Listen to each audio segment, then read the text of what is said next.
Family, you know the voice and you know the choice. We have lots of emails and requests. Folks are asking, please share some more videos. We want to hear your Pacific take. We want to know, what do you think about where we are at this moment in the sport of boxing? Now, you know, when I'm on a job, I'm the special counsel, and I'm going to give it to you the way it is, and I have a bombshell for you.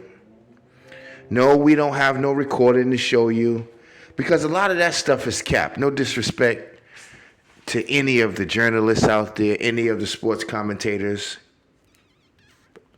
And you can see how we do in the YouTube world, in the media world.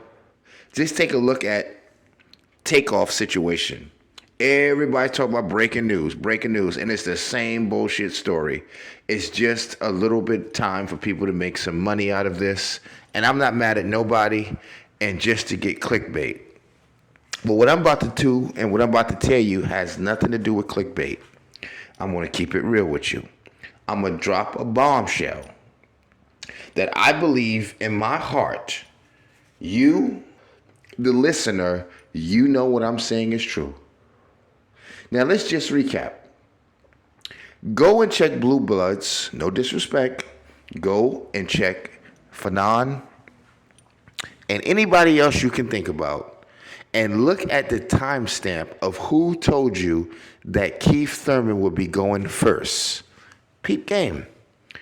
Look at who told you this would end up being about the WBC.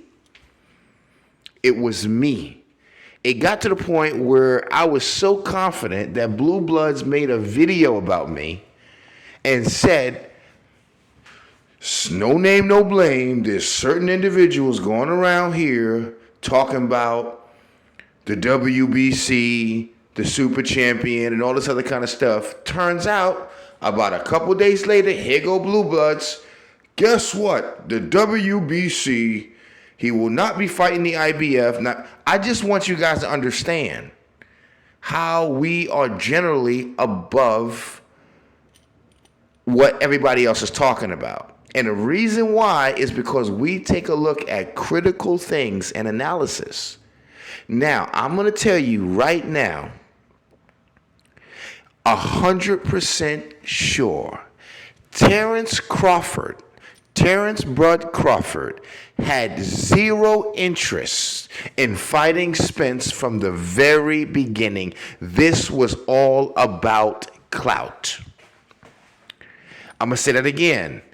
Terence Bud Crawford had zero intentions of fighting Errol the True Spence Jr., and he left Bob Arum because they were going to force him into that fight. I'm going to say that again. And I heard this from the horse's mouth. They were going to force Terence Crawford to fight Errol the True Spence Jr. Terence got wind that Bob Arum was going behind his back and talking with Al Heyman. This story will break at some point. And Terence knew, and see, they don't want to tell you what the lawsuit was really about. Terence is doing the same thing he's doing with Errol Spence, acting like he wanted to fight, acting like they were stalling, and in the meantime, in between time, from the very beginning, he was going to fight David Avanesian before he even entered negotiations with Errol Spence. This wasn't some last-minute deal. Are y'all following me? Now, why did that come up? And let's talk about, why did he really leave Bob Arum? Let's talk about what Bob Arum and Mayweather do, and what boxers and organizers do, promoters do, when you're about to leave them. They put you in the worst predicament and fight. That's what Gervonta Davis thought Mayweather and TMT was trying to do. Throw Rolly in there because they wanted to see him lose. He came out and said the reason why he really stopped messing with them is because Mayweather's camp, okay, Leonard Ellaby was overheard by close associates to Gervonta Davis talking about not only are they doing this fight so they can get him and make his ass stay over here with us by losing, because he's going to need us now because your record is in the trash. They wanted him to lose. Now, Bob Arum, the moment he left, look what Bob Arum said. Bob Arum said that I don't know where Terence Crawford's head is. He didn't say that before. Remember that? And he said, I don't know if he can beat a guy like Spence because he's not focused. Now, what does that tell you? It tells you he left Bob Arum because Bob Arum said, look, I'm not getting no money out you. Let me backdoor this fool and talk to my man Al Bundy. I mean, what's his name? Bundy, not Bundy. What's his name? Al Heyman. Let's get Al and Spence and let's work this quietly, and everybody is coming for Crawford. Listen at me. Eddie Hearns, everybody was in on it. Showtime, everybody. Listen to what I'm telling you. Everybody was in on a Spence fight with Crawford before Crawford knew about it and before Spence was actually ready to get into negotiations. They all was plotting to put the fight on because they knew Terence was going to leave at some point because he did not want to fight anybody, okay? Bob Arum can't throw him under the bus, even though he kept trying to tell us, like, yo, I can make no money off the guy. How could I use him? This is when Terence was like, wait a minute, you're not going along with the plot. The plot is it's not me, it's those guys. Remember? We talked about this. Bob is like, look, God, look, I'm with you, baby Paul, but I got bills to pay, brother. Who are you going to fight? No, Bob, I ain't doing that. All right, I'm out of here. All right, well, guess what? You know, I'll sue your ass. And that's the real truth, guys.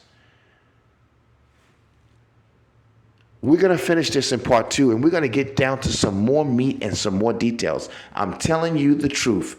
The plot, they were all in on it.